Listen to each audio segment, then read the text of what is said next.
찬송 부르겠습니다. 347장입니다. 찬송가 347장 부르겠습니다.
할렐루야. 348장 부르겠습니다.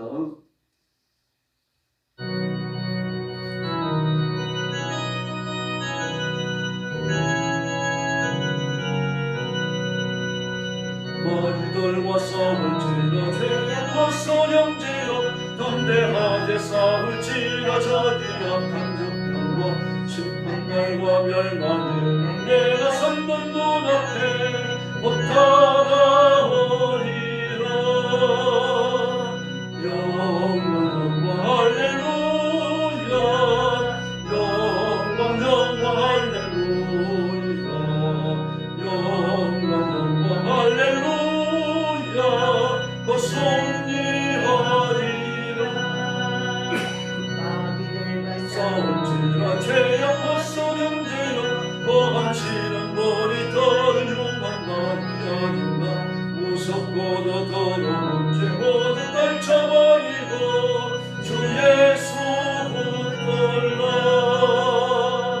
영광 할렐루야, 영광 할렐루야, 영광 할렐루야, 颂리하리라.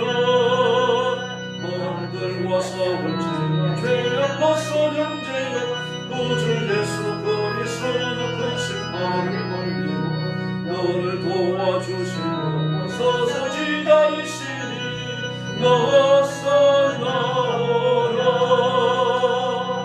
영광 할렐루야, 영광 할렐루야, 영광 할렐루야, 颂리하리라.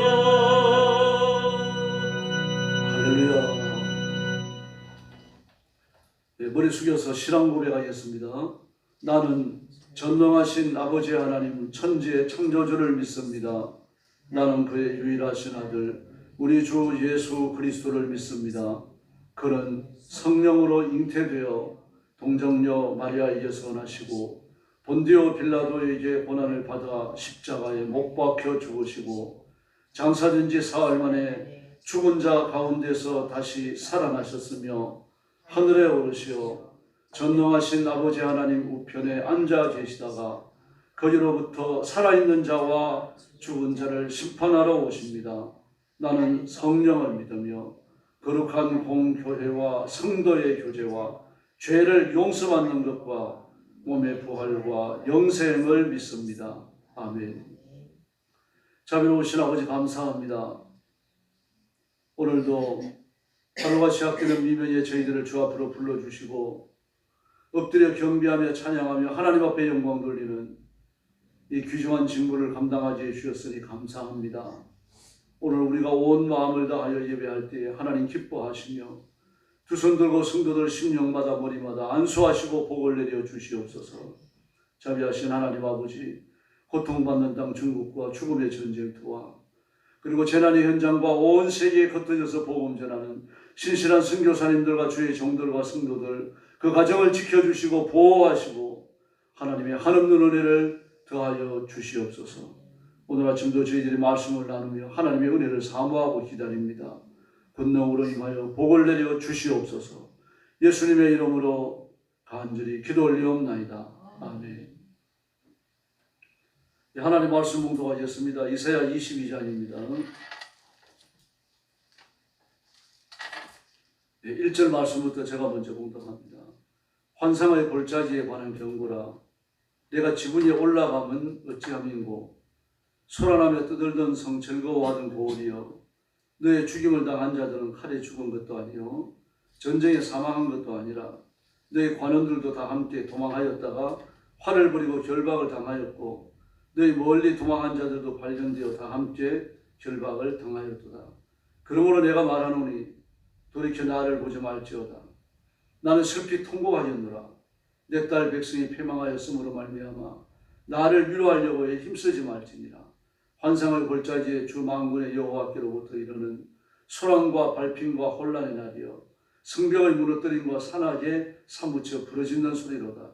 엘람 사람은 활통을 메었고 병 같은 자와 마병이 함께하였고 기러 사람은 방패를 드러냈으니 경건은 내 아름다운 골짜기에 가득하였고 마적은 성문에 정렬되었도다. 그가 유다에게 덮였던 것을 벗김에 그날에야 내가 숯불 복간의 경기를 바라보았고 너희가 다윗성에 무너진 곳에 많은 것도 보며 너희가 아랫못에 물도 모으며 또 예루살렘의 가옥을 퇴소하며 그 가옥을 헐어 성벽을 견고하게 하며 너희가 또 옛 모세물을 위하여 두 성벽 사이에 저수지를 만들었느니라. 그러나 너희가 이를 행하신 일을 앙망하지 아니하였고 이 일을 옛적부터 경영하신 일을 공경하지 아니하였느니라. 그날에 주 만군의 여호와께서 명령하사 통곡하며 애곡하며 머리를 털어 뜯으며 굵은 배를 따라 하였거늘 너희가 기뻐하며 즐거워하여 소를 죽이고 양을 잡아 고기를 먹고 포도주를 마시면서 내일 죽어들이 먹고 마시자 하는도다. 만군의 여호와께서 친히 내 귀에 들려 이르시되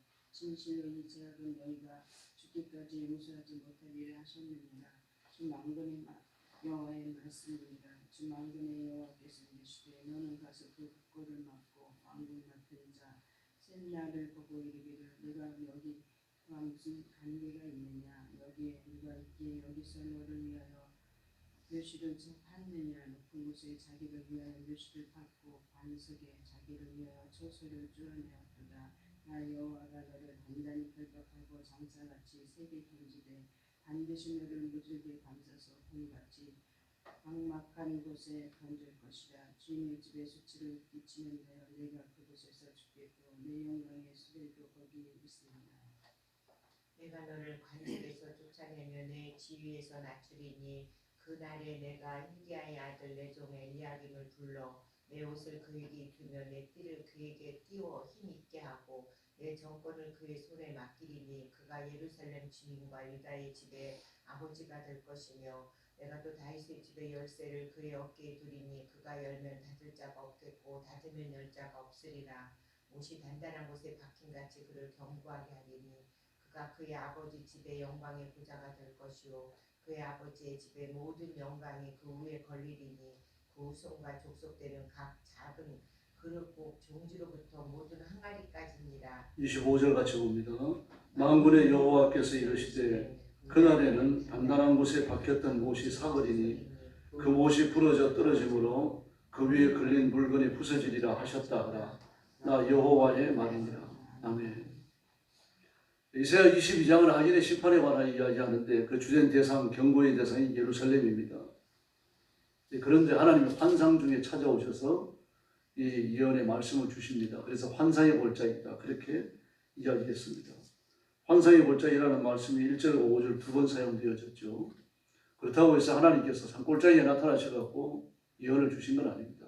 환상 중에 나타나셨고 그리고 암묵적 의미에서 골짜기라는 말을 사용하십니다. 그래서 1절 이하의 말씀을 보면 아수르의 침입으로 온 백성들이 지리 멸렬하고 흩어지고 망하는 모습이 기록되어 있습니다. 1절 중간에 보면 지분이 올라가면 어찌민고 왜 지분이 올라갑니까? 군사가 몰려오니까 그저 급한 김에 지분이 올라가는 겁니다. 지분이 올라간다고 사는 게 아니죠. 오히려 더 죽기 쉽죠. 그러나 그런 걸 분별할 수 있는 상황이 아닌 거죠. 아주 급박하게 상황이 몰아치는 겁니다. 그러니까 그저 주위에 피할 곳이 있다고 할 때 피하고 보는 거예요. 꾼이 대가리 먼저 숨긴다고 그러는데 그런 식으로 머리 먼저 숨기고 보는 거죠. 지분이 올라가는 겁니다. 그러면서 소란하여 떠들던 성 즐거워하던 고을, 소란하며 떠들던 성 즐거워하던 고을. 주민이 많았다는 이야기 아니에요. 물건을 사고 팔고 길거리에 난전이 벌어지고 막 그렇게 활동적이고 활기 있던 도시 예루살렘이 어떻게 됩니까? 너의 죽임을 당한 자들은 칼에 죽은 것도 아니고 전쟁에 사망한 것도 아니라 도망하다가 결박당했다는 이야기입니다. 비교한 거죠. 전쟁이 쳐들어왔으니 칼을 빼들고 싸워야 되는데 싸우는 게 아니라 도망가다가 붙잡혀가지고 결박을 당해버렸다. 그리고 망하는 겁니다. 도망한 자들도 발견되어져가지고 또 붙잡혀가고 이 3절 말씀입니다. 그러고 말씀합니다. 나를 바라보고 도와달라고 말하지 말라. 나는 이미 내 백성이 죄 중에 망한다는 사실을 끊임없이 외쳐왔고 내가 예언한 대로 내가 외치는 대로 이제 이스라엘 백성이 망한다. 나는 너를 도와주지 않는다. 나는 통곡하고 있다. 내 딸이 망하는 것을 보면 나는 통곡하고 있다. 나에게 기도하지 마라. 하나님의 심판이 시작됐으니까 기도가 소용없는 거죠.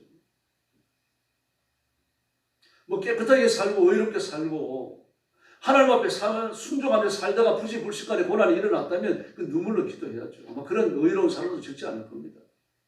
근데 전체적인 분위기는 어떻습니까? 죄 때문에 매맞는 겁니다. 이런 말씀이 7절까지 계속되고 있습니다. 그러므로 아수르가 쳐들어왔을 때 그 기세가 얼마나 대단했는지 5절 말씀에 보니까요. 발핀과 혼란의 날이라고 그랬습니다. 발핀과 혼란의 날이요. 성비에 무너뜨리고 산악에 사무쳐 부르짖는 소리입니다. 뭐 그래 죽는 사람 살려달라고 외치는 사람 막 악을 쓰는 사람 전쟁이 일어나니까 요즘이야 뭐 총을 쏘고 포탄이 터지고 미사일이 날아가니까 뭐 소리 지를 틈도 없습니다. 그런데 이 당시는 어떻습니까? 처음부터 칼을 휘두르고 활을 쏘고 말입니다. 창을 휘두르니까 그게 맞아가지고 고통당하고 죽고 다치는 사람들이 한둘이 아니죠. 그들이 외치는 소리 때문에 산악에 사무친다고. 엘람 사람 활동을 맺고 병 같은 자와 마병이 함께하였고 기르 사람 방패를 드러냈고 병들은 아름다운 골짜기에 가득하고 마병은 성문에 집결했고 전쟁에 대해 아주 자세한 묘사를 합니다. 지금 전쟁이 일어나고 있는 전쟁 현장을 보면서 기록하는 것 같은 그런 기록을 남겨요. 그러므로 예언의 말씀이 아주 사실적이고 현실적이라고 하는 것을 보여주고 있습니다. 그럼에도 불구하고요. 이스라엘 백성은 그 멸망의 순간에도 하나님을 의지하느냐고 성읍을 보수하고 있습니다. 참 기가 막히지 않아요. 전쟁이 일어나서 성벽이 무너지고 성문이 뚫어지고 있는데 백성들은 칼에 죽어 넘어지고 화살 맞아 죽고 창에 맞아 죽고 결박당해가지고 끌려가고 있는데 성벽을 보수하고 있어요. 하나님 앞에 엎드려 울어야죠. 금식하고 기도하다가 붙들려가는 게 낫죠.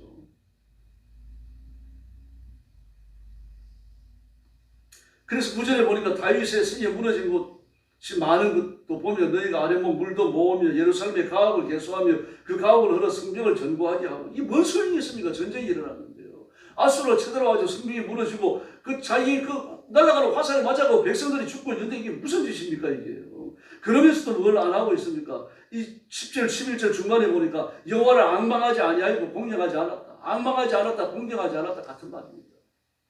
하나님을 공경하면 하나님을 앙망하게 되어 있어요. 하나님을 앙망하지 않는 자, 하나님을 공경하지 않는다는 얘기입니다. 기도하지 않는 사람, 성경 읽지 않는 사람, 하나님 앞에 자신의 운명을 맡기지 않는 사람, 교만한 겁니다.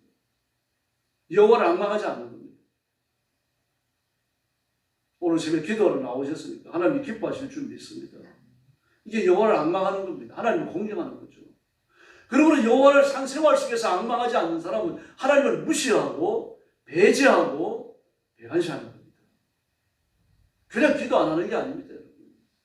하나님을 앙망하는 사람은 하나님을 공경하기 때문에 앙망하는 겁니다.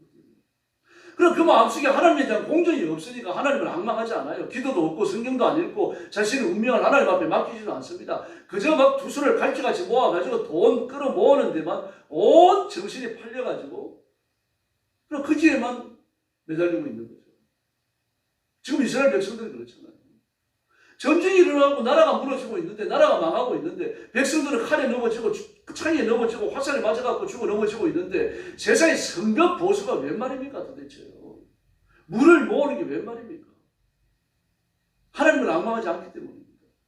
하나님을 앙망하면 아사와 같이 그저 아이들과 어른들과 전부 다 모여가지고 하나님 앞에 살려달라고 부르시게 되어 있어요. 그러면서 12절 말씀에 보니까 그들이 얼마나 타락했는지를 보여주고 있습니다. 소를 죽여 양을 잡아가지고 고기를 먹고 포도주를 마시면서 내일 죽으리니 오늘 먹고 마시자. 하나님을 모르는 사람들이죠. 그러면서 14절에 하나님의 선포가 떨어집니다. 진실로 이 죄악은 너희가 죽기까지 용서하지 못하리라. 하나님 아예 마음을 결정해 버리셨어요. 하나님 이런 마음을 잡수신 정도니까 그 저질러지는 죄악이 얼마나 참혹했는지 우리가 짐작할 수 있겠죠. 그것도 한두 개인이 아니라 국가 전체에 대해서 예루살렘 성에 대하여 하나님이 그 성전까지 버리시겠다는 것입니다. 그러면서 15절 이하에 보면 셈나와 엘리야김이라고 하는 두 사람이 나옵니다. 이 셈나는 어떤 사람입니까? 15절 이하의 말씀을 보니까 하나님을 배역하는 사람입니다. 그래 하나님을 안 믿고 의지하지 않는 정도가 아니라 하나님을 반대하는 사람, 그런 사람이에요. 그 사람이 저주가 임합니다. 그 18절 말씀에 보니까 주인의 집에 수치를 끼치는 너여 그랬습니다. 주인의 집에 수치를 끼치는 너여. 하나님의 집에 수치를 끼친다. 왕에게 수치를 끼친다. 그 왕에게 잘못된 간언을 했던 것이죠. 왕의 통치에 반대되는 행동을 하고 왕이 하나님의 성결을 여호와를 그걸 반대했다는 이야기입니다. 그러면서 하나님께 수치를 끼쳤어요. 네가 그곳에서 죽겠고 내 영광의 수레도 거기에 있으리라. 철저히 망한다는 거예요. 엘리야김은 아닙니다. 하나님 앞에 온 힘을 다해가지고 하나님을 섬기고 하나님을 높이고 하나님 앞에 복종했습니다. 그랬더니 하나님이 어떻게 하십니까? 21절 말씀에 보니까요. 내 옷을 그에게 입히며 내 띠를 그에게 띠워 힘있게 하고 내 정권을 그의 손에 맡기리니 그가 예루살렘 주민과 유다의 집의 아버지가 될 것이며. 엘리야김입니다. 그리고 다윗의 위에 앉아가지고 다윗의 열쇠를 어깨에 메고 하나님을 섬기겠다고 말합니다. 그 열면 닫을 자가 없고 닫으면 열 자가 없다. 사실 관건은 우리 자신에게 있습니다. 온 마음을 다해가지고 하나님을 잘 믿읍시다. 어느 미국인 가정에 아이 하나가 태어났어요. 아주 똑똑하고 어려서부터 노래를 참 잘합니다.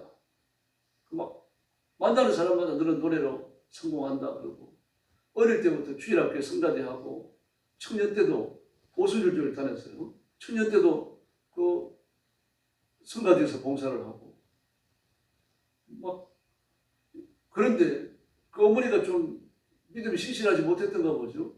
아이를 데리고 점을 보러 갔어요. 애가 노래를 너무 잘하고 중위에서 노래 성공한다 그러니까 진짜 그런지 알아보려고 점쟁이를 찾아갔던 겁니다. 그 점쟁이가 한참 눈을 감고 있다가 눈을 번쩍 떴더니 그 아이를 똘똘히 한참을 쳐다보는 겁니다. 1, 20초는 아무 말도 안 하고 쳐다보는 거예요. 그런 한숨을 푹 쉬면서 너는 43살이 죽는다.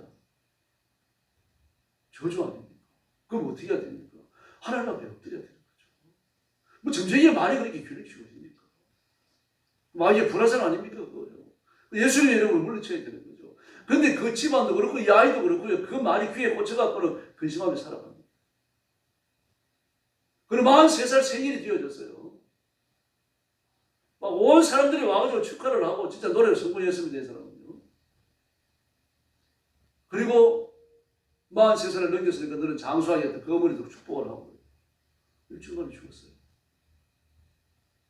마약 중독으로 죽습니다. 이 사람이 로큰롤 환자라고 불렸던 엘비스 프레슬리입니다. 기가 막히잖아요. 그 좋은 그 죄는 말입니다. 온 세계인들을 들썩거리게 만들었던 그 죄는요. 로큰롤을 엘비스 프레슬리가 만들어요. 그 락 뮤직이라고 하는 게 엘비스 프레슬리 이전에는 없었어요. 로큰롤을 만들어가지고 전 세계인들을 유행을 시키고 말입니다. 온 세계 사람들을 그 음악에 열광하도록 만들었죠. 그 재능과 그 능력을 가지고 하나님을 높였으면 말입니다. 어떤 일이 벌어졌겠습니까? 근데 쾌락을 위해 살다가 점쟁이의 저주를 받고 결국 33살, 43살에 꽃다운 나이에 마약 중독으로 죽어요. 샘납니다.